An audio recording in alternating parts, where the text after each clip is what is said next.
Hi friends, welcome back to our family. പുതിയൊരു വ്ളോഗിലേക്ക് എല്ലാവർക്കും സ്വാഗതം. അപ്പോൾ ഇന്നൊരു സിമ്പിളായിട്ടുള്ള വ്ളോഗാണ്. ഇന്ന് നമ്മളുടെ മൂത്ത ആളുടെ ബർത്ത്ഡേ ആണ് കേട്ടോ, സാലിമിൻ്റെ ബർത്ത്ഡേ ആണ്. അപ്പോൾ ആഘോഷങ്ങളൊന്നുമില്ല, ജസ്റ്റ് ഒരു കേക്ക് മേടിച്ച് കട്ട് ചെയ്യാമെന്ന് വിചാരിച്ചിട്ടുണ്ട്. അവനോട് നമ്മൾ മുറിക്കണില്ല എന്നൊക്കെയാണ് കേട്ടോ പറഞ്ഞേക്കണേ. അപ്പോൾ അത് കുഴപ്പമില്ല എന്ന് പറഞ്ഞു കേട്ടോ ആൾ. അപ്പോൾ അങ്ങനെ അതേ ഞങ്ങൾ എന്താ പറയുക, ഇന്ന് എന്തെങ്കിലും സ്പെഷ്യലായിട്ട് ഞാൻ ഉണ്ടാക്കി തരാമെന്നൊക്കെ പറഞ്ഞിട്ട് ഡോണറ്റ് അവന് ഭയങ്കര ഇഷ്ടമാണ് കേട്ടോ, ചോക്ലേറ്റൊക്കെ വെച്ചിട്ടുള്ള. അപ്പോൾ അതൊന്ന് വീട്ടിലൊന്ന് ട്രൈ ചെയ്ത് നോക്കാം എന്ന് വിചാരിച്ചു. അപ്പോൾ അതുണ്ടാക്കാനുള്ള പുറപ്പാടിലാണ് ഞാൻ. അപ്പോൾ ആദ്യം തന്നെ നമുക്ക് കുറച്ച് പാലൊന്ന് ചൂടാക്കി എടുക്കണം. അതിലേക്ക് നമുക്ക് ഈസ്റ്റും അതുപോലെ തന്നെ പഞ്ചസാരയും, ഞാനിവിടെ ബ്രൗൺ ഷുഗറാണ് യൂസ് ആക്കുന്നത്. അപ്പോൾ ആ ഒരു പഞ്ചസാരയും കൂടി ചേർത്തിട്ട് നമുക്ക് മിക്സ് ചെയ്ത് ഒന്ന് പുളിക്കാനായിട്ട് മാറ്റി വെക്കണം കേട്ടോ. എന്നിട്ട് നമുക്ക് പിന്നെ ഇതിലോട്ട് വേണ്ടത് മൈദയാണ്. ഇതിൽ ഒരുപാട് ഇൻഗ്രീഡിയൻസിൻ്റെ ആവശ്യമില്ല കേട്ടോ, കുറച്ച് ടൈം എടുക്കുമെന്ന് മാത്രമേ ഉള്ളൂ. ചേരുവകളൊക്കെ വളരെ കുറവ് മതി കേട്ടോ. പിന്നെ അപ്പോൾ ഞാനിത് ഫസ്റ്റ് ടൈമാണ് ട്രൈ ആക്കണത്. അപ്പോൾ അതുകൊണ്ട് തന്നെ ഇത് ശരിയാവോ ഇല്ലയോ എന്നൊക്കെയുള്ളൊരു പേടി എനിക്കും ഉണ്ടായിരുന്നു കേട്ടോ. അപ്പോൾ ഇതേ മൈദയും കൂടി ഞാൻ അളന്നിട്ട് എടുക്കുകയാണ്. അപ്പോൾ കുറച്ച് മൈദ ഉണ്ടായിരുന്നുള്ളൂ കേട്ടോ. ഓൾറെഡി ഇക്കാനെ 2-3 പ്രാവശ്യം കടയിൽ വിട്ടു കേട്ടോ, ഓരോന്നും മറന്നു പോയിട്ട്. പിന്നെയും ഇക്കാനെ കടയിൽ വിടാൻ പറ്റാത്തതുകൊണ്ട് ഞാൻ വിചാരിച്ചു ഉള്ള മൈദ വെച്ചിട്ട് ചെയ്തു നോക്കാം, അതുമല്ല ആദ്യമായിട്ടല്ല ഉണ്ടാക്കുന്നതും, അപ്പോൾ കുളമാവണ്ടല്ലോ എന്ന് വിചാരിച്ചു കേട്ടോ. ഡോണറ്റ് ഉണ്ടാക്കാൻ നിന്നപ്പോൾ ബട്ടർ ഇല്ല, ബട്ടർ മേടിക്കാൻ പറഞ്ഞിട്ട് മറന്നുപോയി. അപ്പോൾ അതുവരെ വെയിറ്റ് ചെയ്യണം. മുഖത്തോട്ട് നല്ല വെട്ടടിക്കുന്നുണ്ട് കേട്ടോ. അപ്പം അത് നമ്മുടെ സൂര്യനാണ്, വേറെ ആരുമില്ല.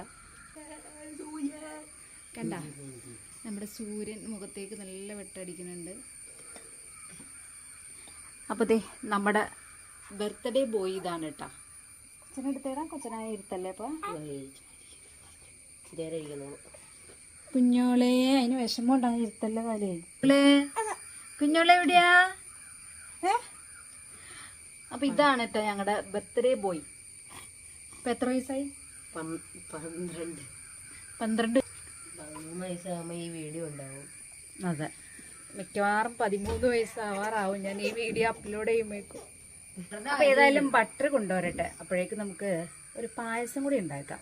അപ്പോൾ ആൾക്ക് എന്തെങ്കിലും സ്പെഷ്യലായിട്ട് ഉണ്ടാക്കി കൊടുക്കാൻ പറഞ്ഞിട്ടുണ്ടെന്ന്.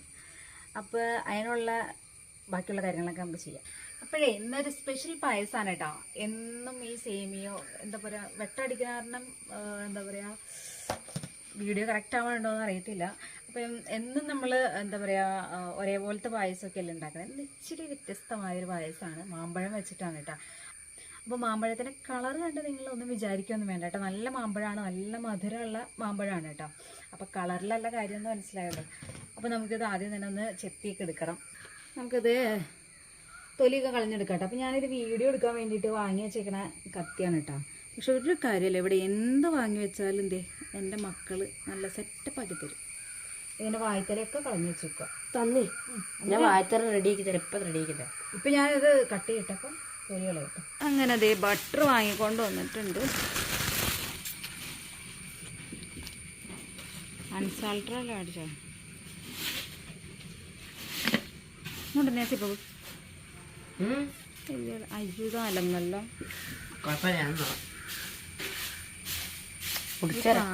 വെറും പാലിന്റെ ഫ്ലേവറൊക്കെ അതുമ്മ ഇക്ക വന്നപ്പോ മേടിച്ചോണ്ടെന്നാട്ടത്. വാനിലയുടെ ഫ്ലേവർ ഉണ്ട് ചെറുതായിട്ട്. പാലാന്ന് മാത്രം അലന്നുപോയി.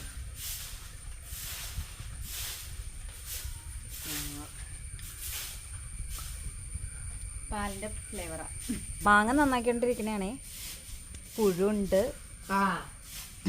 ഞാൻ പറഞ്ഞല്ലേ വിജയ, ഞാൻ പറഞ്ഞല്ലേ. അങ്ങനെ ഇക്ക ബട്ടർ വാങ്ങിയിട്ട് വന്നിട്ടുണ്ട് കേട്ടോ. അൺസാൾട്ടഡ് ബട്ടറാണ് നമുക്ക് ഇതിലേക്ക് ആവശ്യമായിട്ടുള്ളത് കേട്ടോ. അപ്പോൾ ബട്ടർ ഞാൻ വാങ്ങിയിട്ട് ഇതുപോലെ ക്യൂബ്സ് ആയിട്ട് കട്ട് ചെയ്തെടുക്കുകയാണ്. ഇത് നമ്മൾ ഫ്രിഡ്ജിൽ ബോക്സിലാക്കി വെക്കുകയാണെങ്കിൽ നമുക്ക് ആവശ്യമുള്ള സമയത്ത് ആ ഓരോ പീസസ് എടുത്തിട്ട് നമുക്ക് പുറത്ത് വെച്ച് മെൽറ്റാക്കി എടുക്കാൻ പറ്റും കേട്ടോ. അല്ലാതെ മൊത്തത്തിൽ പുറത്തെടുത്ത് വെച്ച് മെൽറ്റാക്കി പിന്നെയും നമ്മൾ ഫ്രിഡ്ജിൽ എടുത്ത് വെക്കുക, അപ്പോൾ ആ ഒരു ഷേപ്പൊക്കെ മാറും. അപ്പോൾ അങ്ങനെ ഇല്ലാതിരിക്കാൻ വേണ്ടിയിട്ട് ഞാൻ ഓൾറെഡി കൊണ്ടുവരുമ്പോൾ തന്നെ കട്ട് ചെയ്തിട്ട് ഇങ്ങനെ ബോക്സിലാക്കിയിട്ട് വെക്കാണ് ചെയ്യുന്നത്. അത് കുറച്ചുകൂടി ഹെൽപ്പാണ് കേട്ടോ നമുക്ക്. താഴെ വയ്ക്കുന്നു. ഇവിടെ ഒരു പേപ്പർ എടുത്ത് മൂടിട്ടോ. ഇവിടെ വയ്ക്കും, ഇവിടെ ഇവിടെ ഒരു പേപ്പർ ഇട്ട് മൂട്. അത്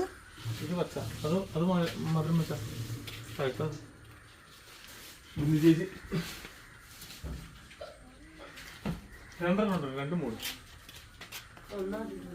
ചക്കക്കുതിന് അപ്പത്തിനകത്ത് നിന്ന് പറിച്ചെടുക്കാൻ കിടക്കുന്നത്.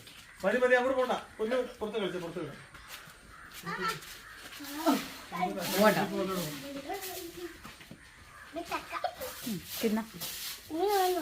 ഉമ്മയ്ക്ക് വേണ്ടാടി.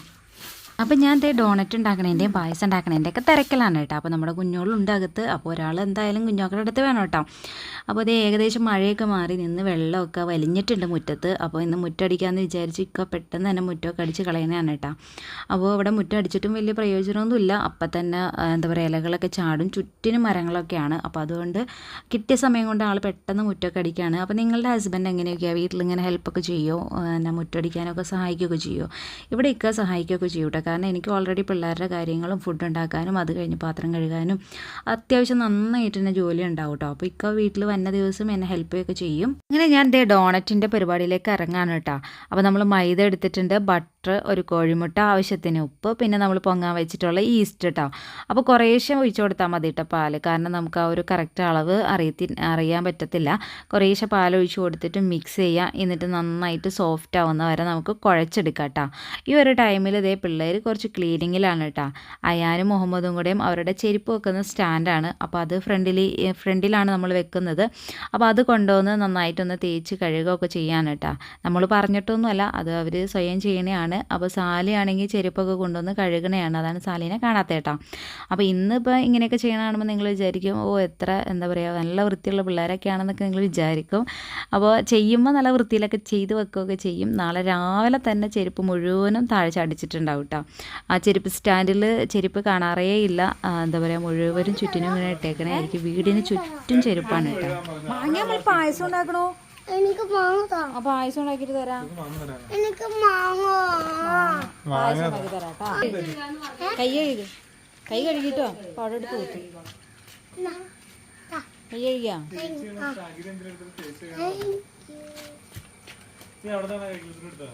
Thank you. അങ്ങനെ അവരുടെ ക്ലീനിങ് ഒക്കെ കഴിഞ്ഞ് അവർ ചെരുപ്പൊക്കെ കൊണ്ടുപോയി വെച്ച് സെറ്റാക്കി കേട്ടോ. ഞാൻ വന്നിട്ട് ഞാൻ ആ സമയം കൊണ്ട് മാങ്ങയുടെ തോലിയൊക്കെ കഴിഞ്ഞ് കട്ട് ചെയ്ത് പീസാക്കി എടുത്തിട്ട് ഞാൻ നന്നായിട്ടൊന്ന് പേസ്റ്റാക്കി എടുക്കുകയാണ് കേട്ടോ. അപ്പോൾ ഇവിടെ വെച്ചിട്ടാണ് നമ്മുടെ മാമ്പഴം പായസത്തിന് ഒരു മിസ്റ്റേക്ക് സംഭവിച്ചത്. അപ്പോൾ അത് ഞാൻ ഉണ്ടാക്കുന്ന സമയത്ത് പറഞ്ഞുതരാം കേട്ടോ. ഒന്നുകിൽ നിങ്ങൾ മാമ്പഴം പേസ്റ്റാക്കുന്ന സമയത്ത് കുറച്ച് വെള്ളം ചേർത്തിട്ടോ അല്ലെങ്കിൽ പാല് ചേർത്തിട്ടോ അരച്ചെടുക്കുക കേട്ടോ. അല്ലെങ്കിൽ പായസം ഉണ്ടാക്കിയതിന് ആ ഒരു ഉണ്ടാക്കുന്ന സമയത്തേ ഇത് അരച്ചെടുക്കാവുള്ളൂ കേട്ടോ. ഞാൻ കുറച്ച് നേരത്തെ ഇത് സെറ്റ് ചെയ്ത് വെച്ചു. അവിടെ ഒരു മിസ്റ്റേക്ക് സംഭവിച്ചു കേട്ടോ. പിന്നെ കുറച്ച് മാമ്പഴം കട്ട് ചെയ്ത് കുറച്ച് പഞ്ചസാരയും മിക്സ് ചെയ്ത് ഞാൻ അവിടെ മാറ്റി വെച്ചിട്ടുണ്ട്. അത് ചെറുതായിട്ട് കട്ട് ചെയ്തിട്ടാണ് കേട്ടോ, ഡെക്കറേറ്റ് ചെയ്യാൻ പാകത്തിനാണ് ഞാൻ ചെയ്തിട്ടുള്ളത്. പിന്നെ നമുക്കിതിലേക്ക് വേണ്ടത് സേമിയാണ്. അപ്പോൾ സേമിയ ഞാൻ കുറച്ച് എടുത്തിട്ട് ഇതേ ചെറുതായിട്ട് കട്ട് ചെയ്തെടുക്കുന്നുണ്ട്. പിന്നെ നമുക്കിതിലേക്ക് ചവ്വരിയാണ് കേട്ടോ ആവശ്യമായിട്ടുള്ളത്.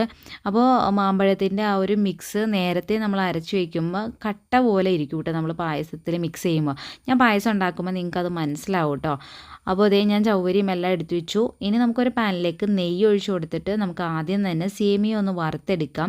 സേമിയയുടെ കളറൊക്കെ നന്നായിട്ട് ഒന്ന് മാറിക്കഴിയുമ്പോൾ നമുക്കതിലേക്ക് പാൽ ഒഴിച്ച് കൊടുക്കാം കേട്ടോ. അപ്പോൾ 2 പാക്കറ്റ് പാലാണ് ഞാൻ ഇപ്പോൾ ഇതിലേക്ക് ഒഴിക്കുന്നത്. 2 പാക്കറ്റ് എന്ന് പറഞ്ഞാൽ 1 ലിറ്റർ പാൽ കേട്ടോ. പിന്നെ ഒരു 2 ഗ്ലാസോളം വെള്ളം കൂടി ഒഴിച്ച് കൊടുക്കുന്നുണ്ട് കേട്ടോ. കാരണം ആ ഒരു സേമിയൊക്കെ വെന്ത് വരുമ്പോഴേക്കും ആ 2 ഗ്ലാസ് പാലും കൂടി വറ്റി വരും കേട്ടോ. 2 ഗ്ലാസ് പാലല്ല, 2 ഗ്ലാസ് വെള്ളം വറ്റി വരും. അപ്പോൾ ഇതിലേക്ക് ഞാൻ ആ ചവ്വരി ഇട്ട് കൊടുത്തിട്ടുണ്ട്. ഇനി നമ്മുടെ സേമിയയും ചവ്വരിയും ഇതൊക്കെ നന്നായിട്ടൊന്ന് വെന്ത് വരണം. അതിന് ശേഷമാണ് നമ്മളതിലേക്ക് പഞ്ചസാര ചേർക്കുന്നുള്ളൂ കേട്ടോ.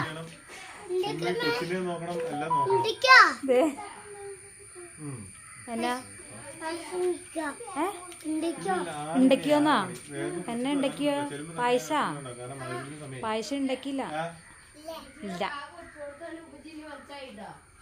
അപ്പോൾ ഇടയ്ക്ക് മുഹമ്മദ് വന്നിട്ട് ചോദിക്കണം കേട്ടോ പായസം റെഡി ആയോ എന്ന്. ഞാൻ എന്തെങ്കിലും ഉണ്ടാക്കാൻ നിൽക്കുകയാണെങ്കിൽ ഇവരിങ്ങനെ പുറകെ തന്നെ ഉണ്ടാവും കേട്ടോ, റെഡി ആയോ എന്ന് അറിയാൻ വേണ്ടിയിട്ട് കേട്ടോ.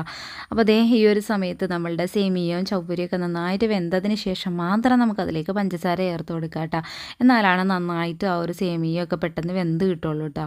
അപ്പോൾ നന്നായിട്ട് വെന്ത് എന്താ പറയുക പഞ്ചസാരയൊക്കെ ചേർത്ത് മധുരമൊക്കെ നോക്കിയിട്ട് നമുക്കതിലേക്ക് മാമ്പഴത്തിൻ്റെ മിക്സ് ചേർത്ത് കൊടുക്കുക.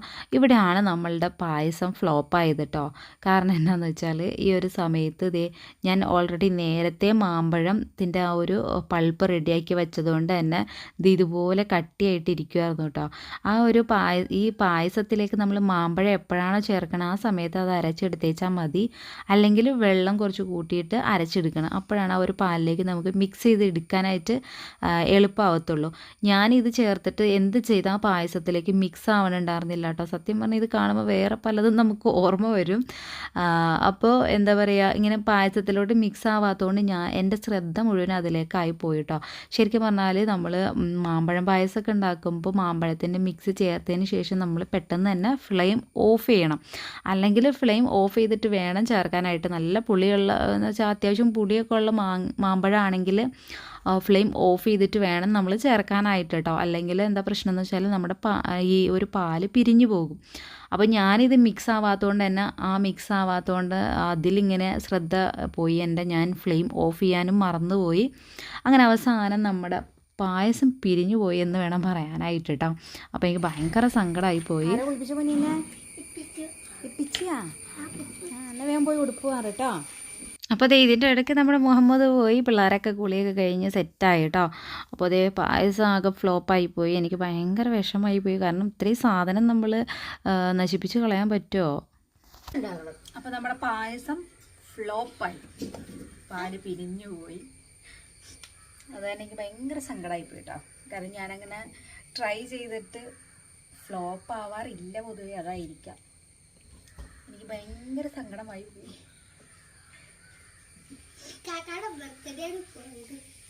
ഏതായാലും ഇച്ചിരി എടുത്തിട്ട് ടേസ്റ്റ് ചെയ്ത് നോക്കാം.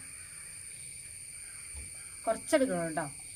ഏതായാലും ഇത് കഴിക്കൽ നടക്കില്ല എന്ന് എനിക്ക് തോന്നണം. നമ്മൾക്കിത് ഐസ്ക്രീം ആക്കി എടുക്കാം. നമുക്ക് കുറച്ച് മധുരം ഇട്ട് വെക്കാം. കഴിച്ചു നോക്കാം, കഴിക്കാൻ പറ്റുമോന്ന് അറിയാം.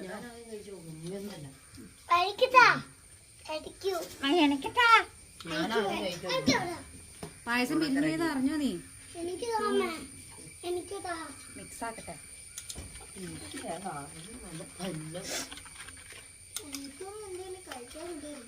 അത് ചപ്പാത്തിക്ക് ഞാൻ അപ്പത്തേക്ക് ഇതൊക്കെ ചപ്പാത്തിക്ക് ഉണ്ട്.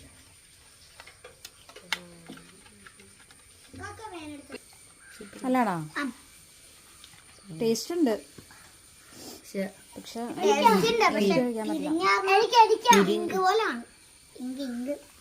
പിരിഞ്ഞു പോയി, അതാണ് പ്രശ്നം. ഇങ്കൊക്കെ പിന്നെ കാണാം. അപ്പൊ നമുക്കിതേ പെട്ടെന്ന് ഐസ്ക്രീം അങ്ങനെ ഒരു 2-3 മണിക്കൂർ കഴിഞ്ഞപ്പോഴേക്കും നമ്മുടെ എന്താ പറയുക മാവ് ഇവിടെ സെറ്റായിട്ടുണ്ട് കേട്ടോ. അപ്പോൾ ഇത് ഒരുപാട് അങ്ങ് പൊങ്ങി വന്നിട്ടില്ല കേട്ടോ. അപ്പോൾ എന്താ പ്രശ്നം എന്ന് വെച്ചാൽ ഇതിലും ഒരു ചെറിയൊരു മിസ്റ്റേക്ക് വന്നിട്ടുണ്ട്. കാരണം നമ്മൾ ഓൾറെഡി പാലെടുത്ത് വെച്ച് പാല് കുറച്ച് കൂടുതലായിരുന്നു കേട്ടോ. അപ്പോൾ ആ പാലിലേക്കാണ് നമ്മൾ ഈസ്റ്റ് മിക്സ് ചെയ്തിട്ടുണ്ടായിരുന്നത്. പക്ഷെ ആ പാൽ ഫുള്ള് നമുക്ക് ഒഴിക്കാനും പറ്റിയില്ല കേട്ടോ. അപ്പോൾ അത് ഈസ്റ്റിൻ്റെ കുറവ് മൂലമാണോ എന്ന് എനിക്ക് സംശയമുണ്ട്. ഇത് നന്നായിട്ട് അങ്ങ് പൊങ്ങി വന്നിട്ടുണ്ടായിരുന്നില്ല. അപ്പോൾ ഇത് ഫസ്റ്റ് ടൈമാണല്ലോ. ഞാൻ ആദ്യം എല്ലാ റെസിപ്പിയും നമ്മൾ ആദ്യം ട്രൈ ചെയ്ത് നോക്കുമ്പോൾ നമുക്ക് ഏകദേശം മനസ്സിലാവുമല്ലോ അതിൻ്റെ ഫ്ലോപ്പ്, അതിൻ്റെ എന്താ പറയുക മിസ്റ്റേക്കുകൾ എന്താണെന്ന്. പിന്നീട് നമ്മളത് ട്രൈ ചെയ്യുമ്പോൾ നമ്മളത് നികത്തിയിട്ടാണ് ചെയ്യാറ്. അപ്പോൾ ഇൻഷാ അല്ലാഹ് നമുക്ക് അടുത്ത വീഡിയോയിൽ ഇതെല്ലാം പരിഹരിച്ചുകൊണ്ട് തന്നെ നമ്മുടെ റെസിപ്പികൾ രണ്ടും ഞാൻ ട്രൈ ചെയ്യണതായിരിക്കും കേട്ടോ. ഇനി വന്ന ആ മാവ് ഞാൻ ഒന്നും കൂടെ ഒന്ന് കുഴച്ചതിന് ശേഷം ഇതുപോലെ ഒന്ന് പരത്തി എടുത്തിട്ടുണ്ട് കേട്ടോ. അപ്പോൾ കുറച്ച് കട്ടിയിലാണ് നമ്മളിത് പരത്തി എടുക്കേണ്ടത്. ഡോണറ്റ് എപ്പോഴും കുറച്ച് കട്ടിയിലാണല്ലോ നമുക്ക് കിട്ടുന്നത്. ഏകദേശം ഒരു ഡോണറ്റിൻ്റെ വലിപ്പമുള്ളൊരു പാത്രം എടുത്തിട്ട് നമുക്കിത് ഇതുപോലെ കട്ട് ചെയ്തെടുക്കാം കേട്ടോ. അപ്പോൾ ഡോണറ്റൊക്കെ കഴിച്ചവർക്ക് അറിയാമായിരിക്കുമല്ലോ ഏകദേശം അതിൻ്റെ ഒരളവ്. അപ്പോൾ നമ്മുടെ സാലിമിനോട് കേക്കുള്ള കാര്യം പറഞ്ഞിട്ടുണ്ടായിരുന്നില്ല. ഇതിൻ്റെ ഇടയ്ക്ക് അപ്പോഴേക്കും സന്ധ്യ ആയിട്ടോ. അപ്പോൾ ഇക്ക പോയിട്ട് കേക്ക് വാങ്ങിയിട്ട് വന്നിട്ടുണ്ട്. അപ്പോൾ ഞാൻ വാങ്ങണില്ല എന്നൊക്കെ പറഞ്ഞിരുന്ന ആൾക്ക് സങ്കടം ഉണ്ടെങ്കിലും ആൾ നമ്മളെ അടുത്ത് പറയൊന്നുമില്ല കേട്ടോ. നമ്മൾ പറയണ കാര്യങ്ങളൊക്കെ അംഗീകരിക്കും. ഇങ്ങനെ പൈസ ഇല്ല അല്ലെങ്കിൽ അങ്ങനെയാണ് ഇങ്ങനെയാണ് അതിൻ്റെ ദോഷവശങ്ങളൊക്കെ പറഞ്ഞിട്ടുണ്ടെങ്കിൽ ആൾ അംഗീകരിക്കുന്ന ടൈപ്പ് ആളാണ് കേട്ടോ. അപ്പോൾ അതുകൊണ്ട് തന്നെ ഞാൻ കേക്ക് മേടിക്കണില്ല എന്ന് പറഞ്ഞപ്പോൾ കുഴപ്പമില്ല എന്നൊക്കെ പറഞ്ഞായിരുന്നു. സ്ഥലം ഉണ്ടാക്കൂ. അത് ബോക്സ് വലുതാണ്.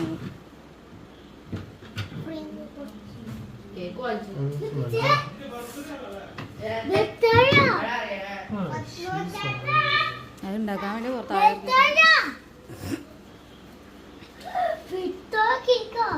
ബീത്തു കേക്കോ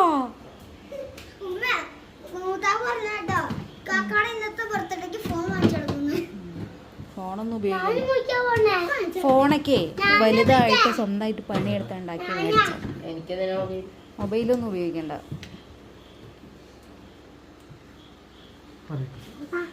പൊന്നോട്ടം മുറിക്കണ ആരാ മുറിക്കണേ? ഞാന് നീ എന്തിനാ മുറിക്കണേ? കടയിലെ ബർത്ത്ഡേ? ഞാൻ മുറിക്കണേ നിന്റെ ബർത്ത്ഡേക്ക് നീ മുറിച്ചായിട്ടാ?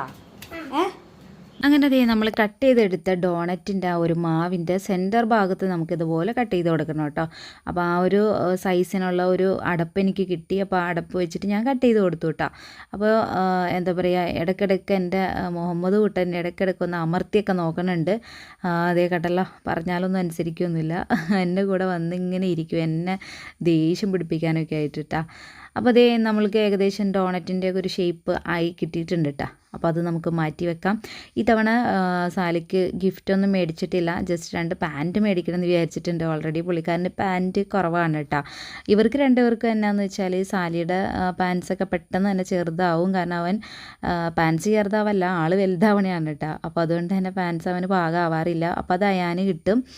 അയാന് പാകമാവാത്തത് മുഹമ്മദിന് കിട്ടും കേട്ടോ. അപ്പോൾ ഇവർക്ക് 2 പേർക്കും കുശാലാണ്. സാലിക്കാണ് എന്താ പറയുക ഡ്രസ്സൊക്കെ കുറവ്. അപ്പോൾ 2 പാൻറ്റ് എടുക്കാമെന്ന് വിചാരിച്ചിട്ടുണ്ട്. പിന്നെ വേറെ ഗിഫ്റ്റൊന്നും തൽക്കാലം മേടിക്കുന്നില്ല. നമ്മുടെ സെപ്റ്റംബറിൽ അയാൻ്റെ ബർത്ത്ഡേ ആണ് കേട്ടോ. അപ്പോൾ അയാന് എന്തെങ്കിലും ഗിഫ്റ്റ് കൊടുക്കുമ്പോൾ അതിനൊപ്പം കൊടുക്കാമെന്നാണ് വിചാരിച്ചേക്കണത്. ചെറിയ എന്തെങ്കിലും ഗിഫ്റ്റൊക്കെ കൊടുക്കണം കേട്ടോ, കാരണം അവരത് ആഗ്രഹിച്ചിരിക്കുന്നുണ്ടാവും കേട്ടോ. അപ്പോൾ അവരുടെ സന്തോഷമല്ല നമുക്ക് ഏറ്റവും വലുത് എന്ന് വിചാരിക്കും. പിന്നെ എന്താ പറയുക വലിയ എമൗണ്ടിൻ്റെ ഗിഫ്റ്റ് കൊടുക്കണമെന്നൊന്നുമില്ലല്ലോ, ചെറിയ എന്തെങ്കിലും ഗിഫ്റ്റ് ആണെങ്കിലും മതി. അപ്പോൾ അതേ സന്ധ്യ ആയപ്പോഴേക്കും കൊതുകിൻ്റെ വരവോടുകൂടി അവിടെ അയാനൊക്കെ ഇരുന്ന് നല്ല മാന്തുണ്ട് കേട്ടോ. അപ്പോൾ ഇവിടെ എന്താ പറയുക അത്യാവശ്യം റബ്ബറൊക്കെ ഉള്ള സ്ഥലമായതുകൊണ്ട് തന്നെ കൊതുകിനും ഒരു പഞ്ഞും ഇല്ല കേട്ടോ. സന്ധ്യ ആയി കഴിഞ്ഞാൽ നന്നായിട്ട് തന്നെ കൊതുകൊക്കെ ഉണ്ടാവും. അപ്പോൾ അതേ നമ്മുടെ ഡോണറ്റ് നമുക്ക് ഓയിലൊന്ന് ഫ്രൈ ചെയ്തെടുക്കുക. ലോ ഫ്ലെയിമിൽ വെച്ചിട്ട് വേണം ഫ്രൈ ചെയ്തെടുക്കാനായിട്ട്, എന്നാലാണ് ഉള്ളൊക്കെ ഒന്ന് കുക്കായിട്ട് വരുള്ളൂ കേട്ടോ. അപ്പോൾ നമ്മുടെ ഡോണറ്റ് നല്ല അടിപൊളിയായിട്ട് കിട്ടിയിട്ടുണ്ട് കേട്ടോ. ഇനി നമുക്കതിലേക്കുള്ള ആ ഒരു എന്താ പറയുക ചോക്ലേറ്റ് ഒന്ന് റെഡിയാക്കി എടുക്കണം. അപ്പോൾ ഞാൻ ഇതിലേക്ക് മിൽക്ക് കോമ്പൗണ്ടാണ് കേട്ടോ എടുത്തേക്കണേ. ഡാർക്ക് ചോക്ലേറ്റ് ആണെങ്കിൽ കുറച്ചും കൂടി കളറൊക്കെ ഉണ്ടാവും ഡോണറ്റിന്. ഇതാവുമ്പോൾ നല്ല ടേസ്റ്റ് ഉണ്ടാവും, മറ്റേതിന് ചെറിയൊരു കയ്പ്പ് ടേസ്റ്റ് ഉണ്ടാവുമല്ലോ ഡാർക്ക് ചോക്ലേറ്റിന്. ഇത് മിൽക്ക് ചോക്ലേറ്റ് ആയതുകൊണ്ട് തന്നെ നല്ല ടേസ്റ്റ് ആയിരിക്കും. അപ്പോൾ അതിലേക്ക് ഞാൻ കുറച്ച് ബട്ടറും കൂടെ ഇട്ട് കൊടുത്തിട്ട് ഡബിൾ ബോയിലിംഗ് മെത്തേഡിൽ ഞാനിവിടെ ഉരുക്കിയെടുക്കാൻ കേട്ടോ. എന്നിട്ട് ഇതിലേക്ക് കുറച്ച് പാലും കൂടെ ചേർത്ത് മിക്സ് ചെയ്ത് നമുക്കിത് തണുക്കാനായിട്ടൊന്ന് മാറ്റി വെക്കണം കേട്ടോ. ഇതൊക്കെ കഴിഞ്ഞ് ഞാൻ നോക്കിയപ്പോഴേക്കും ഇവിടെ അതേ താളൊക്കെ നന്നാക്കി എടുക്കാൻ കേട്ടോ. അപ്പോൾ ഞങ്ങളിന്ന് താള് വെച്ചിട്ടുള്ള മോരുകറിയാണ് കേട്ടോ ഉദ്ദേശിക്കണത്. കർക്കിടകമൊക്കെ അല്ലേ, അപ്പോൾ താളൊക്കെ കഴിക്കണതൊക്കെ നല്ലതാണ്. അപ്പോൾ ഞാൻ ഉച്ചയ്ക്ക് താളും കൊണ്ടൊക്കെ ഒരു തോരനാർന്ന് ഉണ്ടാക്കിയിട്ടുണ്ടായിരുന്നു. അപ്പോൾ ബാക്കി താള് ഞാനവിടെ വെച്ചിട്ടുണ്ടായിരുന്നു കേട്ടോ. അപ്പോൾ അതുകൊണ്ട് മോരുകറി ഉണ്ടാക്കാമെന്ന് പറഞ്ഞു. അപ്പോൾ അതിനുള്ള താളും അതുപോലെ തന്നെ തേങ്ങയൊക്കെ ചിരവി ആളവിടെ വെച്ചിട്ടുണ്ട്.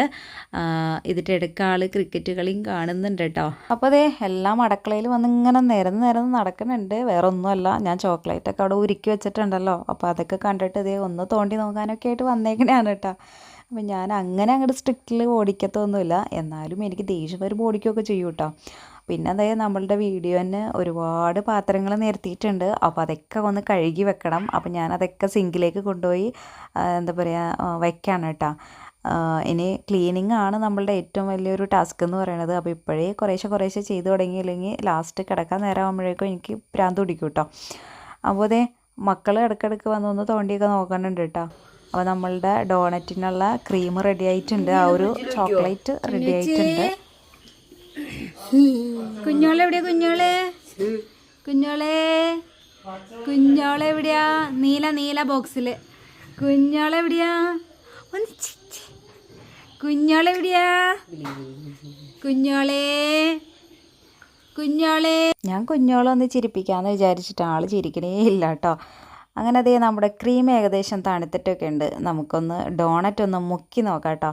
സത്യം പറഞ്ഞാൽ ആദ്യം ഞാൻ ഫ്ലോപ്പായെന്നാണ് വിചാരിച്ചത്, കാരണം ആ ഒരു ക്രീം ഭയങ്കര ലൂസായിട്ടൊക്കെ ഇരിക്കണമായിരുന്നു. പിന്നെ ഞാൻ വിചാരിച്ചു കുറച്ചുകൂടെ വെയിറ്റ് ചെയ്ത് നോക്കാം എന്നൊക്കെ വിചാരിച്ച് കഴിഞ്ഞപ്പോഴാണ് നമ്മുടെ ഡോണറ്റ് ഇങ്ങനെ മുക്കി നോക്കിയപ്പോഴാണ് ആ ഒരു ചോക്ലേറ്റ് ഇതുമ്പോൾ കോട്ട ആവണമെന്നുണ്ട് മനസ്സിലായത് കേട്ടോ. അന്നേരമാണ് ശ്വാസം ഒന്ന് നേരെ വീണ, കാരണം ഇന്ന് ഓൾറെഡി പായസം കൊളായിട്ടുണ്ട്. ഇനി ഇതും കൂടെ ഒന്ന് കൊളായിട്ടുണ്ടെങ്കിൽ ഇന്നത്തെ കാര്യം എൻ്റെ പോക്കാണ് കേട്ടോ.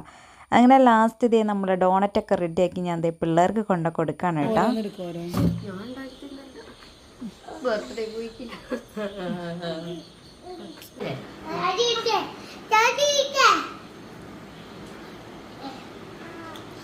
ആ ബണ്ണെങ്ങനെയുണ്ട്, നല്ലോണോ? സൂപ്പർ.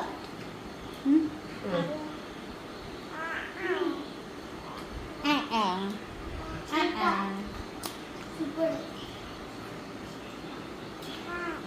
കുഞ്ഞിന് വേണോ? കുഞ്ഞോക്ക് വേണോ? എങ്ങനെയുണ്ടായാനെ? സൂപ്പർ. സൂപ്പറാ. മുഹമ്മദിന് ഇഷ്ടമായ?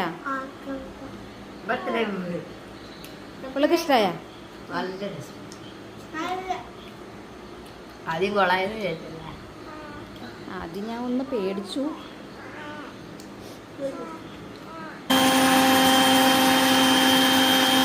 അങ്ങനെ പിള്ളേർ ഡോണറ്റൊക്കെ കഴിച്ചു കേട്ടോ. അവർ ഉണ്ടാക്കാൻ തുടങ്ങിയത് മുതൽ വെയിറ്റ് ചെയ്തിരിക്കായിരുന്നു. അവർക്ക് എന്തായാലും ഇഷ്ടപ്പെട്ടു കേട്ടോ. ഞാൻ ഹാപ്പിയായി. അതൊക്കെ കഴിഞ്ഞ് എൻ്റെ അടുക്കളയിലേക്ക് വന്നപ്പോഴേക്കും ഇക്ക അവിടെ തേങ്ങയൊക്കെ അരച്ചെടുക്കണയാണ്. അപ്പോൾ ഇക്കക്ക് മോരുകറിയൊക്കെ ഉണ്ടാക്കാനായിട്ട് അറിയാം കേട്ടോ. വേറൊന്നുമല്ല, ഞാൻ പ്രഗ്നൻ്റ് ആയിരുന്ന സമയത്ത് എനിക്ക് അടുക്കള കയറാൻ പറ്റത്തില്ലായിരുന്നു. അന്നേരം പിന്നെ പഠിക്കാതെ നിവൃത്തിയില്ലാത്തതുകൊണ്ട് ആൾ മോരുകറി ഉണ്ടാക്കാനും ചിക്കൻ കറി ഉണ്ടാക്കാനും മീൻ കറി ഉണ്ടാക്കാനൊക്കെ പഠിച്ചായിരുന്നു കേട്ടോ. അപ്പോൾ അതെ, ഇനി ബാക്കിയുള്ള പരിപാടികളൊക്കെ ഞാൻ ചെയ്തോളാം എന്ന് പറഞ്ഞു. ഇനിയിപ്പോൾ തേങ്ങ അരച്ച ആ ഒരു മിക്സ് നമ്മുടെ താള് ഓൾറെഡി വേവിച്ച് വെച്ചിട്ടുണ്ടായിരുന്നു. താളും പച്ചമുളകും മഞ്ഞൾപ്പൊടിയൊക്കെ ഇട്ടിട്ട് വേവിച്ച് വെച്ചിട്ടുണ്ടായിരുന്നു. അതിലേക്ക് തേങ്ങയുടെ മിക്സും തൈരും കൂടെയും ചേർത്തു, ആവശ്യത്തിന് ഉപ്പും ചേർത്ത് കൊടുത്തു. മോരുകറി എന്ന് പറഞ്ഞാൽ പെട്ടെന്ന് റെഡിയാവുന്ന ഒരു ഐറ്റമാണല്ലോ. എന്നിട്ട് ഇതേ തിളച്ച് പോവാതെ നമുക്ക് മിക്സ് ചെയ്തിട്ട് ലാസ്റ്റ് ഓഫ് ചെയ്ത് വെക്കാം. പിന്നെ അതിലേക്ക് താളിപ്പിടാം, കടുക് പൊട്ടിക്കാം, ഉലുവ ഇടാം, പിന്നെ കറിവേപ്പിലയും കൂടെ ഇട്ട് വറ്റൽമുളക് ഉണ്ടെങ്കിൽ അതും കൂടെ ഇട്ട് കൊടുത്തിട്ട് നമ്മുടെ താളിപ്പും റെഡി ആയിട്ടുണ്ട് കേട്ടോ. അപ്പോൾ കറിയൊക്കെ പെട്ടെന്ന് റെഡി ആയിട്ടുണ്ട്. ഇന്ന് രാത്രിത്തേക്ക് നമുക്ക് ഈ ഒരു മോരുകറിയാണ് ഉള്ളത്. അപ്പോൾ ഇതിൻ്റെ ഇടയ്ക്ക് ഞാൻ നമ്മുടെ കുഞ്ഞോളെ ഫീഡ് ചെയ്യാൻ പോയി കഴിഞ്ഞപ്പോൾ ആൾ മേത്തേക്ക് ആകെ ഛർദ്ദിക്കുകയൊക്കെ ചെയ്തു. അങ്ങനെ ഡ്രസ്സൊക്കെ ഞാൻ ചേഞ്ച് ചെയ്തു കേട്ടോ. ഞാൻ ഇതിന് മുന്നേ എൻ്റെ വീഡിയോയിലൊക്കെ പറഞ്ഞിട്ടുണ്ട്, ആൾ ഉണ്ടായ സമയം മുതലേ വൊമിറ്റിംഗ് ആണ് കേട്ടോ. ഡെയിലി ആൾ എങ്ങനെയാണെങ്കിലും ഏതെങ്കിലും ഒരു നേരം ആൾ ഛർദ്ദിക്കും കേട്ടോ. പ്രത്യേകിച്ചൊന്നുമില്ല, ആൾ ആ ഒരു പാല് കുടിക്കും, അതുപോലെ തന്നെ പാലങ്ങ് ഛർദ്ദിക്കും. നമ്മൾ ഹോസ്പിറ്റലിലെ ഡോക്ടറെയൊക്കെ ഒരുപാട് പ്രാവശ്യം കൊണ്ടുപോയി കാണിക്കുകയൊക്കെ ചെയ്തു. അപ്പോൾ അത് പ്രശ്നമല്ല, ചില പിള്ളേർ അങ്ങനെയൊക്കെ ആണെന്നാണ് ഡോക്ടർ പറയുന്നത് കേട്ടോ. അതുകൊണ്ട് ഞങ്ങളും ഇതൊക്കെ എന്താ പറയുക ശീലമായി ഞങ്ങൾക്ക്. ഉണ്ടായപ്പോൾ ഭയങ്കര ടെൻഷനും പേടിയും ഉറങ്ങാൻ പറ്റായികയും അങ്ങനെയൊക്കെ ഉണ്ടായിരുന്നു. പിന്നെ ഇപ്പോൾ 3 മാസമായി, ഇപ്പോൾ നമുക്കതൊരു ശീലമായി കേട്ടോ. പിന്നെ അതെ, നമ്മൾ രാവിലെ അല്ല, ഏകദേശം ഒരു ഉച്ച സമയമൊക്കെ ആയ സമയത്ത് നമ്മളൊരു പായസം ഉണ്ടാക്കി പിരിഞ്ഞു പോയിട്ടുണ്ടായിരുന്നല്ലോ.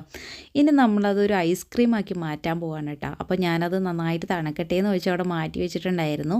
ഇനി ഇത് ആ ഒരു പായസം ഞാനിവിടെ മിക്സിയുടെ ജാറിലേക്ക് ഇട്ട് കൊടുത്തു. പിന്നെ മധുരം കുറവായിരുന്നു, അതുകൊണ്ട് തന്നെ മധുരം ഇട്ട് കൊടുക്കുന്നുണ്ട്. നന്നായിട്ട് അരച്ച് പേസ്റ്റാക്കി എടുക്കാണ് കേട്ടോ. അപ്പോൾ പാല് പിരിഞ്ഞു പോയിട്ടുണ്ടെങ്കിലും നമ്മൾക്ക് പേടിക്കണ്ട, നമുക്ക് നല്ല അടിപൊളി പുഡിങ്ങോ ഐസ്ക്രീമോ എന്താണെങ്കിലും നമുക്ക് റെഡിയാക്കി എടുക്കാൻ പറ്റും കേട്ടോ. അപ്പോൾ ഞാൻ ഇതിന് മുന്നേ പാല് പിരിഞ്ഞ ആ ഒരു സംഭവം കൊണ്ട്, നമ്മൾ പനീറൊക്കെ ഉണ്ടാക്കില്ലേ, ആ ഒരു സംഭവം കൊണ്ട് ഞാൻ ഇതിന് മുന്നേ ഐസ്ക്രീം ഉണ്ടാക്കിയിട്ടുണ്ട്. അപ്പോൾ എനിക്കൊരു ആ ഒരു ഓർമ്മ വെച്ചിട്ട് ഞാൻ വിചാരിച്ചു നമ്മുടെ പായസം അത്രയും ഐറ്റംസ്, പാലും മാമ്പഴവും പഞ്ചസാരയും സേമിയ അതുപോലെ ചൗവരി, ഇതെല്ലാം വെറുതെ വേസ്റ്റാക്കി കളയാൻ പറ്റത്തില്ലല്ലോ. അപ്പോൾ ഞാനിത് ഐസ്ക്രീം ആക്കാം എന്ന് വിചാരിച്ചു. എന്നിട്ട് ഇതേ ഇങ്ങനെ അരച്ച് ഫ്രിഡ്ജിൽ വെക്കാണ് കേട്ടോ. അങ്ങനെ നമ്മളിതേ കേക്ക് കട്ട് ചെയ്തിട്ടുണ്ടായിരുന്നില്ല കേട്ടോ. അപ്പോൾ കേക്ക് കട്ട് ചെയ്യാമെന്ന് വിചാരിച്ചു. അനിയനൊക്കെ വരട്ടെ എന്ന് വിചാരിച്ചിട്ട് വെയിറ്റ് ചെയ്തിരുന്നതാണ് കേട്ടോ. അപ്പോൾ അതേ നമ്മുടെ സാലിക്ക് 12 വയസ്സായി. എന്നെ ആദ്യമായിട്ട് ഉമ്മി എന്ന് വിളിച്ചത് അവനാണ് കേട്ടോ. അപ്പോൾ നമ്മൾ ഒരുപാട് ആഗ്രഹിച്ച് എന്താ പറയുക ഉണ്ടായ മോൻ തന്നെയാണ്. കാരണം കല്യാണം കഴിഞ്ഞ് നമ്മൾക്ക് കുറച്ച് നാൾ കഴിയുമ്പോൾ സ്വാഭാവികമായിട്ട് എല്ലാവരും ചോദിച്ചു തുടങ്ങുമല്ലോ വിശേഷമായില്ലേ എന്ന്. അങ്ങനെ ചോദിച്ചു തുടങ്ങിയ സമയത്ത് എനിക്കും ഉള്ളിൽ ആഗ്രഹങ്ങളുണ്ടായി. എന്താ പറയുക, ഒരു കൊച്ചുണ്ടാവണം എന്നുള്ളൊരാഗ്രഹം വന്നു. അങ്ങനെ ഉണ്ടായ മകനാണ് കേട്ടോ. അപ്പോൾ അത് കഴിഞ്ഞിട്ട് നമ്മുടെ എന്താ പറയുക ഡെലിവറി കഴിഞ്ഞ സമയത്ത് കുറേ പ്രശ്നങ്ങളൊക്കെ നമുക്ക് മാനസികമായിട്ടും ശാരീരികമായിട്ടൊക്കെ ഒരുപാട് ബുദ്ധിമുട്ടുകൾ ഉണ്ടായിട്ടുണ്ട്. പക്ഷെ അന്ന് ഇതിനെക്കുറിച്ച്, ഈ പോസ്റ്റ്പാർട്ടം ഡിപ്രഷനെ കുറിച്ചിട്ടൊന്നും നമുക്ക് ആരും പറഞ്ഞു തരാനുമില്ല. അന്ന് മൊബൈലിൽ നമ്മൾ ഇതുപോലെ എന്താ പറയുക അത്ര പ്രചാരണമൊന്നുമില്ല കേട്ടോ. അപ്പോൾ അത് കാരണം തന്നെ എനിക്കിതിനെക്കുറിച്ച് കൂടുതൽ അറിയാനും പാടില്ലായിരുന്നു. അപ്പോൾ എനിക്ക് ഉറക്കമൊന്നും ഇല്ലാണ്ടായി. നമുക്ക് പല പ്രശ്നങ്ങളുണ്ടാവും. നമുക്ക് ഉറക്കമില്ലായ്മ, നമുക്ക് എന്താ പറയുക കോൺസ്റ്റിപ്പേഷൻ, പിന്നെ അതുപോലെ തന്നെ സ്റ്റിച്ചും അതുമായി ബന്ധപ്പെട്ട കാര്യങ്ങൾ, അങ്ങനെ ഒത്തിരി പ്രശ്നങ്ങൾ നമുക്ക് ഉണ്ടാവുന്നുണ്ടായിരുന്നു. അത് ഹോർമോൺ ചേഞ്ചസിൻ്റെ മൂലം പല പ്രശ്നങ്ങളുണ്ടാവുമായിരുന്നു. അപ്പോൾ എനിക്ക് എങ്ങനെയെങ്കിലും ഒന്ന് ഉറങ്ങണം എന്നുള്ളൊരാഗ്രഹം കൊണ്ട് തന്നെ ഞാൻ എത്രയും പെട്ടെന്ന് ഹസ്ബൻഡിൻ്റെ വീട്ടിലേക്ക് പോകാമെന്ന് വിചാരിച്ചു. ഹസ്ബൻഡാണെങ്കിൽ ഗൾഫിലായിരുന്നു കേട്ടോ. അങ്ങനെ ഞാൻ പെട്ടെന്ന് തന്നെ ഒരു 56 ആയപ്പോഴേക്കും ഹസ്ബൻഡിൻ്റെ വീട്ടിലേക്ക് പോയി. അവിടെ ചെന്നിട്ട് ഞാൻ എൻ്റെ കൊച്ചിനെ ഉമ്മാനെ ഏൽപ്പിക്കാനുണ്ടായിരുന്നത്. അപ്പോൾ ഉമ്മ രാത്രി എങ്ങനെയാണെന്ന് വെച്ചാൽ ഉമ്മ രാത്രി ഉറക്കിക്കോളും, നമ്മളെ ശല്യം ചെയ്യത്തില്ല. ആൾ നന്നായിട്ട് കരയൊക്കെ ചെയ്യാണ്ട് ഫീഡ് ചെയ്യാൻ വേണ്ടിയിട്ട് നമ്മുടെ അടുത്തേക്ക് കൊണ്ടുത്തരും, ഫീഡ് ചെയ്യും. അതുപോലെ തന്നെ ഉമ്മ കൊണ്ടുപോവുകയും ചെയ്യും കേട്ടോ. നമ്മളങ്ങനെ ബുദ്ധിമുട്ടിപ്പിക്കൊന്നുമില്ലായിരുന്നു. അങ്ങനെ ആയി പിന്നെ എന്താ പ്രശ്നം എന്ന് വെച്ചാൽ പിന്നെ ആൾക്ക് നമ്മുടെ കൂടെ കിടക്കാൻ പറ്റാണ്ടായി. പിന്നെ ഒരു പരിധിയൊക്കെ കഴിഞ്ഞ് ഞാനിതൊക്കെ നോർമലായി കഴിഞ്ഞപ്പോൾ കുട്ടി എൻ്റെ കൂടെ കിടക്കണം എന്നുള്ളൊരാഗ്രഹം എനിക്ക് വന്നു തുടങ്ങിയ സമയത്ത് ഞാൻ സാലീനെ എൻ്റെ കൂടെ കൊണ്ടുവന്ന് കിടത്താൻ ശ്രമിക്കുമ്പോൾ അവൻ കിടക്കില്ല കേട്ടോ. കാരണം എന്താ വെച്ചാൽ അവൻ ഉണ്ടായ കാലം മുതലേ ഉമ്മയുടെ ചൂട് പറ്റിയാണ് കിടന്നേക്കണം.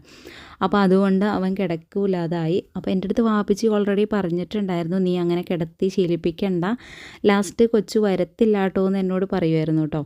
അപ്പോൾ ഞാൻ വാപ്പിച്ചിനോട് എതിർക്കുകയാണ് ചെയ്യുക. കാരണം എൻ്റെ മോനല്ലേ എൻ്റെ മോൻ തിരിച്ച് എൻ്റെ അടുത്ത് തന്നെ വരും എന്നൊക്കെ ഞാൻ പറയുമായിരുന്നു കേട്ടോ. ലാസ്റ്റ് എൻ്റെ കൂടെ കിടക്കാൻ വരാതായപ്പോൾ എനിക്ക് മാനസികമായിട്ട് എനിക്ക് ഭയങ്കര വിഷമമൊക്കെ ഉണ്ടായി. പക്ഷെ ഒന്നും ചെയ്യാനുണ്ടായിരുന്നില്ല. അതൊക്കെ കഴിഞ്ഞിട്ട് എൻ്റെ സെക്കൻഡ് മാരേജ് കഴിഞ്ഞ് ഞാൻ തിരിച്ചു പോരുമ്പോൾ സത്യത്തിൽ ഞാൻ പ്രതീക്ഷിച്ചില്ല അവൻ എൻ്റെ കൂടെ വരൂലായിരിക്കും എന്നൊക്കെ ഞാൻ വിചാരിച്ചു കേട്ടോ. അവൻ വരൂല്ല എന്നുള്ളൊരു പേടി എനിക്കുണ്ടായിരുന്നു. പക്ഷേ അമ്മ എന്ന് പറയണ സത്യം അന്നാണ്, എന്താ പറയുക, കല്യാണം കഴിഞ്ഞ് ഞാൻ പോരണ അന്നാണ് ശരിക്കും തിരിച്ചറിയണം. കാരണം ഞാനായിട്ട് ഒരു അറ്റാച്ച്മെൻറ്റ് ഇല്ലാത്തൊരു കൊച്ചായിരുന്നു അവൻ. പക്ഷെ ഞാൻ അവിടുന്ന് പോരണു എന്ന് കണ്ട ആ നിമിഷം അവൻ ഭയങ്കരമായിട്ട് കരഞ്ഞു. എനിക്ക് ഉമ്മയുടെ കൂടെ പോകണമെന്നും പറഞ്ഞിട്ട് ഭയങ്കരമായിട്ട് കരയൊക്കെ ചെയ്തു. അന്നേരം എനിക്ക് മനസ്സിലായി നമ്മൾ കൂടെ ഉള്ളതുകൊണ്ട് തന്നെയാണ് അവൻ അത്ര മൈൻഡാക്കാതെ ഇരുന്നേ എന്ന് എനിക്ക് മനസ്സിലായി കേട്ടോ. അപ്പം ഞങ്ങൾ ഓൾറെഡി പ്ലാൻ ചെയ്തിട്ടുണ്ടായിരുന്നു 2 ദിവസം കഴിഞ്ഞിട്ട് അവനെ വിളിച്ചുകൊണ്ട് വരാം. പിന്നെ ഒരാൾ ഫീഡ് ചെയ്യുന്ന ആളായതുകൊണ്ട് തന്നെ നമുക്ക് അവിടെ ഇട്ടിട്ട് വരാൻ പറ്റത്തില്ലായിരുന്നു. അപ്പോൾ ഒരാളെ കൊണ്ടുവരാം, മറ്റാളെ 2 ദിവസം കഴിഞ്ഞിട്ട് കൊണ്ടുവരാമെന്നൊക്കെ പ്ലാൻ ചെയ്തിട്ടുണ്ടായിരുന്നു കേട്ടോ. പക്ഷെ സത്യം പറഞ്ഞാൽ അന്ന് അവൻ്റെ കരച്ചിൽ കണ്ടപ്പോൾ ഭയങ്കര സങ്കടമായിപ്പോയി. പിന്നെ ഞങ്ങൾ കൊണ്ടുവരാതെ തന്നെയാണ് ഇങ്ങോട്ട് പോകുന്നത്. ഇവിടെ വന്ന് ഞാൻ ഉമ്മാനോട് പറഞ്ഞപ്പോൾ ഉമ്മ പറഞ്ഞു, നിങ്ങൾ എന്നെ അങ്ങനെ ചെയ്തെന്തിനാ, അവൻ നിന്നെ പിരിഞ്ഞിരിക്കാനുള്ള പ്രായമായില്ലല്ലോ എന്നൊക്കെ പറഞ്ഞു. ഉമ്മ ഭയങ്കര സപ്പോർട്ടായിരുന്നു കേട്ടോ. അപ്പോൾ ശരിക്കും പറഞ്ഞു ഞങ്ങൾക്ക് ഭയങ്കര സന്തോഷമായി. ഇക്ക പറഞ്ഞു നാളെ എന്തായാലും പോയിട്ട് നമുക്ക് കൊച്ചിനെ കൊണ്ടുവരാമെന്നൊക്കെ പറഞ്ഞു. അങ്ങനെ ഇരിക്കുക വാപ്പിച്ച് തന്നെ പിറ്റേന്ന് തന്നെ അവനെ കൊണ്ടുവരികയും ചെയ്തു കേട്ടോ. അന്ന് മുതൽ ഇന്ന് വരെ ഇന്നേ ദിവസം വരെ എന്താ പറയുക, അവൻ എൻ്റെ കൂടെ തന്നെയാണ് കിടന്നിട്ടുള്ളൂ. അവൻ മാറി കിടന്നിട്ടേ ഇല്ല. അവൻ എൻ്റെ കൂടെ കിടക്കാതെ ഇരുന്ന ആ ഒരു 3-4 വർഷം എന്താ പറയുക, അതിൻ്റെ പലിശയും സഹിതം അവൻ എൻ്റെ കൂടെ ഇന്ന് കിടന്ന് തീർക്കുന്നുണ്ട്. അവനിപ്പോൾ 12 വയസ്സായിട്ടോ. അതുകൊണ്ട് തന്നെ നല്ല മുൻശുണ്ടിയുണ്ട്. നമ്മളുടെ അടുത്ത് തർക്കത്തിലൊക്കെ പറഞ്ഞ് തുടങ്ങിയിട്ടൊക്കെ ഉണ്ട് കേട്ടോ. നമ്മളും ഈ പ്രായം കഴിഞ്ഞിട്ടൊക്കെയല്ലേ വന്നേക്കണേ. അപ്പോൾ അതൊക്കെ മനസ്സിലാക്കാനുള്ള കഴിവ് എനിക്കുണ്ട്. എന്നാലും ഞാൻ എന്താ പറയുക, സങ്കടപ്പെടുന്നത് കണ്ടു കഴിഞ്ഞാൽ ആൾക്ക് ഭയങ്കര വിഷമമാണ് കേട്ടോ. നമ്മൾ പറയാതെ തന്നെ നമ്മൾ സങ്കടപ്പെടുകയൊക്കെ കണ്ടിട്ടുണ്ടെങ്കിൽ ആൾ നമ്മളെ സമാധാനിപ്പിക്കുകയൊക്കെ ചെയ്യും. നമ്മുടെ മുഹമ്മദിനെ ആണെങ്കിലും ഒരുപാട് എനിക്ക് നോക്കി തന്നിട്ടൊക്കെ ഉണ്ട് കേട്ടോ. വീട്ടിൽ നമ്മൾ ജോലി എടുക്കുന്ന സമയത്തൊക്കെ അവൻ അതിലും എന്താ പറയുക, ഈ പ്രായത്തിനേക്കാൾ ചെറുതായിരുന്നല്ലോ അന്ന്.